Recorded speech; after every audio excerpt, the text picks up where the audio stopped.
O Conversa com a Fonte de hoje debate o crack, uma droga relativamente nova, mas que já desestruturou milhares de famílias pelo mundo inteiro.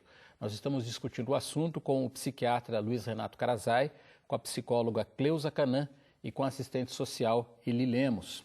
No primeiro bloco do programa, você se lembra, nós mostramos uma reportagem feita em Cascavel, que mostrava um menino viciado em crack, precisando da droga e teve uma crise de abstinência. No dia seguinte, nós voltamos à casa do menino e vejam só o que aconteceu. A família mal dormiu esta noite. Dona Marlene ainda está assustada com a atitude do próprio filho, usuário de drogas. Ontem, nossa equipe acompanhou o drama da mãe, que foi ameaçada com um facão. O adolescente de 13 anos exigia R$5 para comprar crack. A diarista pediu socorro para que chamássemos a polícia. Por pouco, ele não atingiu a mãe com o facão. Os policiais encontram o adolescente em casa. Ele tenta escapar pela janela. Depois da confusão, o jovem foi levado para o Centro de Socioeducação, que atende a menores em conflito com a lei.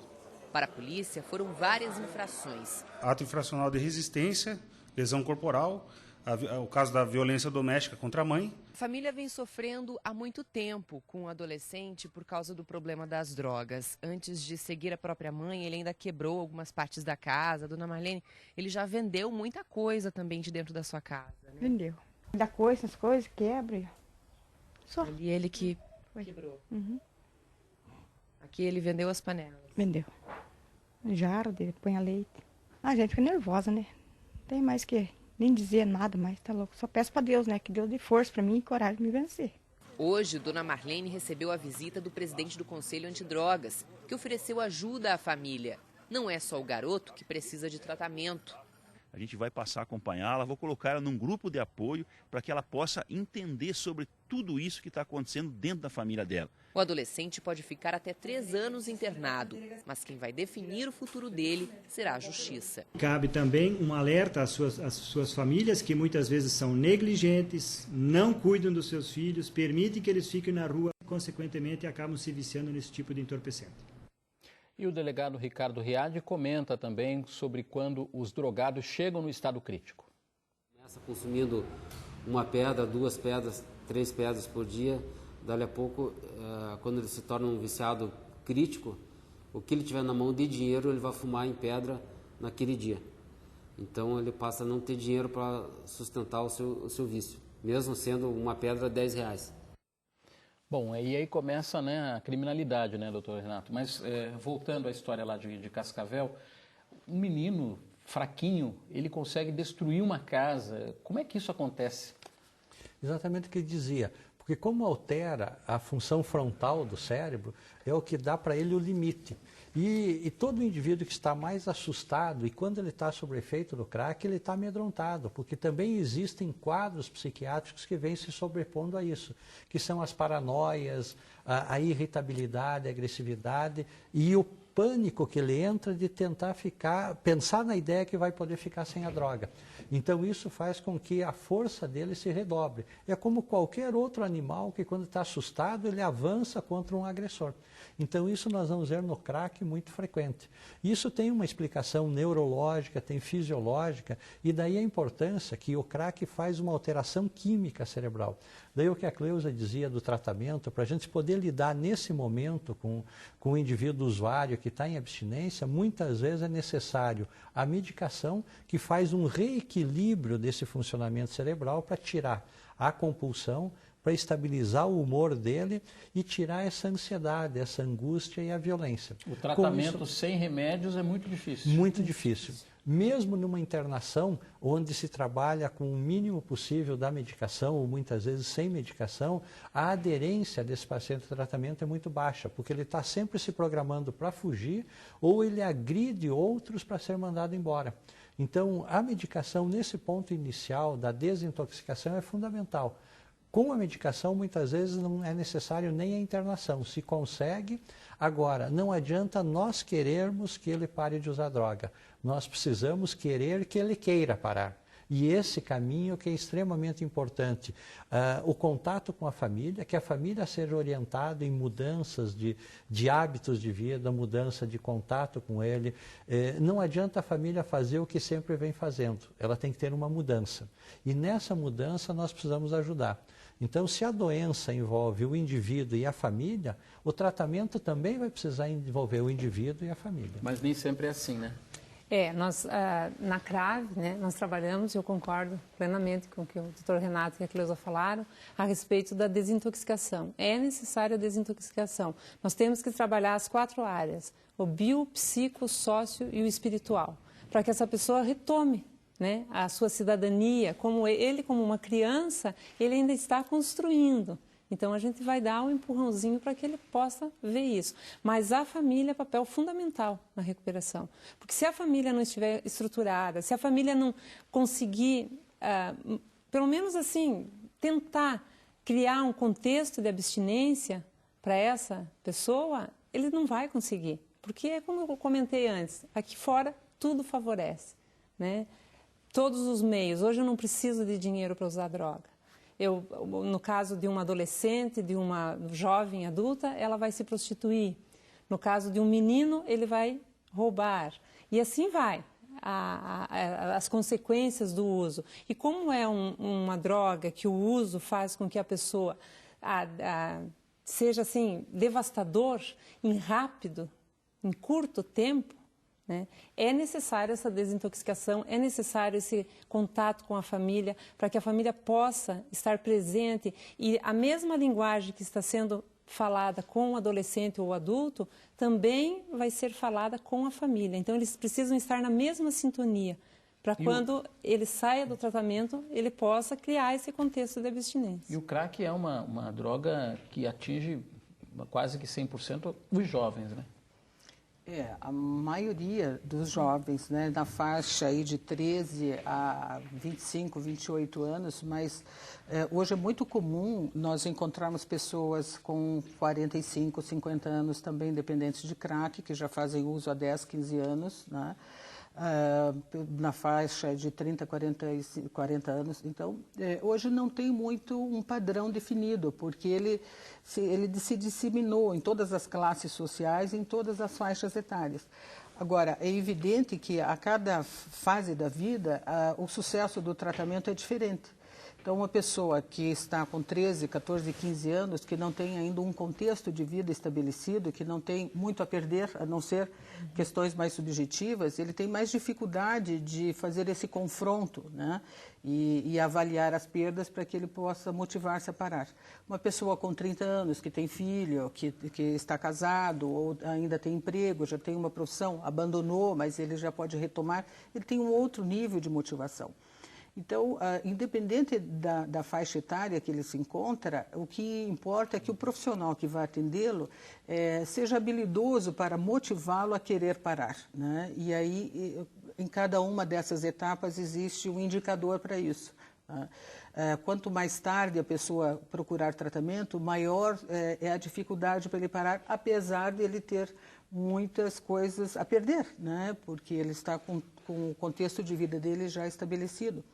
Mas o dano, por ser prolongado e por muito tempo, né, é maior. Então, o uso de medicamento, de outros recursos para estabilizar é necessário também, né? Bom, a gente já falou aí que o crack muda muito o comportamento das pessoas e o delegado do Departamento de Narcóticos comenta como é um bandido, um ladrão que está sob efeito do crack. O ladrão que usa crack, ele é o pior ladrão para ser combatido pela polícia, porque ele enfrenta... eu tenho uma experiência, fiquei 15 anos no Tigre, né, de sequestro, e os viciados em crack, que porventura estavam envolvidos com isso, com o sequestro, ele com um revólver 22, vendo que você está com um fuzil, ele atira em você. Ele perde a noção do discernimento, perde a noção de perigo para ele.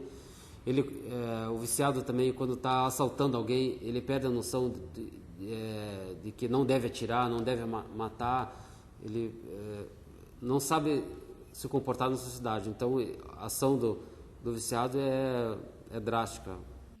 Agora, como é que vocês, numa instituição que tem 20, 30 pessoas drogadas ou na dependência, conseguem administrar um ambiente como esse?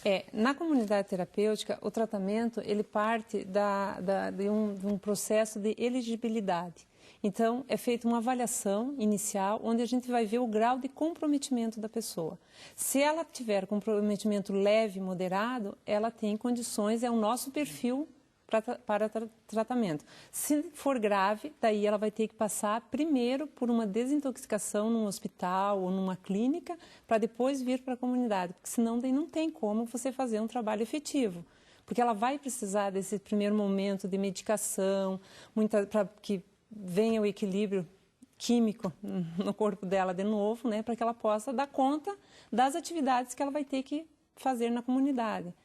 Pela comunidade terapêutica ser um ambiente de reinserção social, de cidadania, de autonomia, é uma microsociedade, ela vai ter que assumir papéis. Como que ela vai assumir papéis se ela está totalmente debilitada? Não tem como. Então, primeiro ela vai ter que fazer essa desintoxicação para que a gente possa dar esse suporte, daí que seria... O grave na comunidade terapêutica é o social. Como é que os pais podem descobrir se existe alguma coisa errada com um filho, um parente, em relação ao crack? O crack dá sinais ou quando ele já dá os sinais já é tarde demais? Não, dá sinais, né? Dificilmente uma pessoa passa a fazer uso imediato de crack sem antes ter passado por outra droga, como eu tinha falado. Então, os pais podem perceber através de uma mudança brusca de comportamento, no jeito de vestir-se, na mudança de humor, abandono na escola, né? A insatisfação excessiva. Exatamente. Então, essa busca, né, constante assim, de estar fora de casa, ele não consegue conviver mais com a família. Se ele gostava de estar nos almoços com a família no domingo, ele já prefere estar fora, ou na rua, ou com amigos. Então, há uma mudança significativa. Além disso, há emagrecimento, no caso do crack, ele não altera o sono, né? Ele fica acordado à noite, dorme de dia, ou reduz muito o sono. Então, há uma mudança física aparente, né? Na forma de vestir-se, porque normalmente eles se envolvem em favela e tudo, eles voltam para casa sujos ou com roupas diferentes da dele, porque eles trocam a roupa por droga. Enfim, existem assim, muitas evidências de que tem o envolvimento com droga. E o primeiro passo é a família, ao perceber essas mudanças, procurar ajuda especializada antes de tomar qualquer atitude. O problema é que a família percebe, mas ela não sabe o que fazer. E aí ela acaba castigando, acorrentando, brigando, batendo, né? E isso só agrava o problema. Doutor Luiz? E muitas vezes a família não quer enxergar que tem um problema, até para não ter que tomar uma decisão e buscar uma solução. Eu sempre digo que a família que está atenta ao seu filho, qualquer mudança que tenha, tem que sentar e conversar. Pode até não ser drogas, mas droga é um dos caminhos para produzir essa mudança. Então, quem está próximo dos seus filhos vai saber que alguma coisa está errada. Eu concordo até com o depoimento do juiz do final da reportagem lá de Cascavel, que diz que a família é fundamental. A família também é fundamental. Ela não tem culpa do processo. Né? Nesse sentido, não é porque a família negligencia que vai fazer com que ele tenha uso de drogas.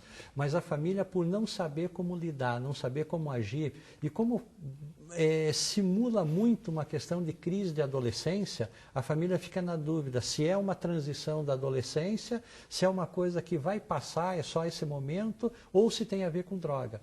E nessa expectativa de que a coisa vai melhorar, a família perde a noção do caminho de como tomar. E não é uma droga... Procure ajuda, né? Diga. E a família, ela se torna refém do usuário. Esse é o problema, eu acho que porque ela vai principal, porque junto, ela adoece junto, é a codependência, né? Ela não está usando a substância, mas o comportamento dela é igual ao do usuário. Uhum. A mãe que acorrenta, ela está agindo da mesma forma daquele que vai lá e espanca um para roubar. Uhum.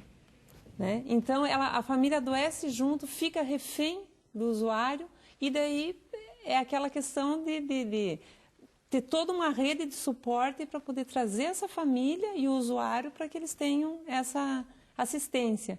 E daí entramos na política pública. E essa droga está presente na classe média de uma maneira muito forte, né, doutor? Na classe média e na classe alta. Então você vai ter esse uso de drogas em todos os ambientes, no centro da cidade, na periferia, em escolas públicas, privadas, em qualquer ambiente nós vamos ter já o uso do crack. Em algumas situações isso aparece mais evidente, porque as famílias de classe média e alta protegem mais os seus indivíduos, até com medo da retaliação policial que isso possa ter, né? Mas é alguma coisa que está presente em qualquer... Tá certo. No próximo bloco nós vamos falar sobre o traficante e também como sair do crack. O Conversa com a Fonte volta já.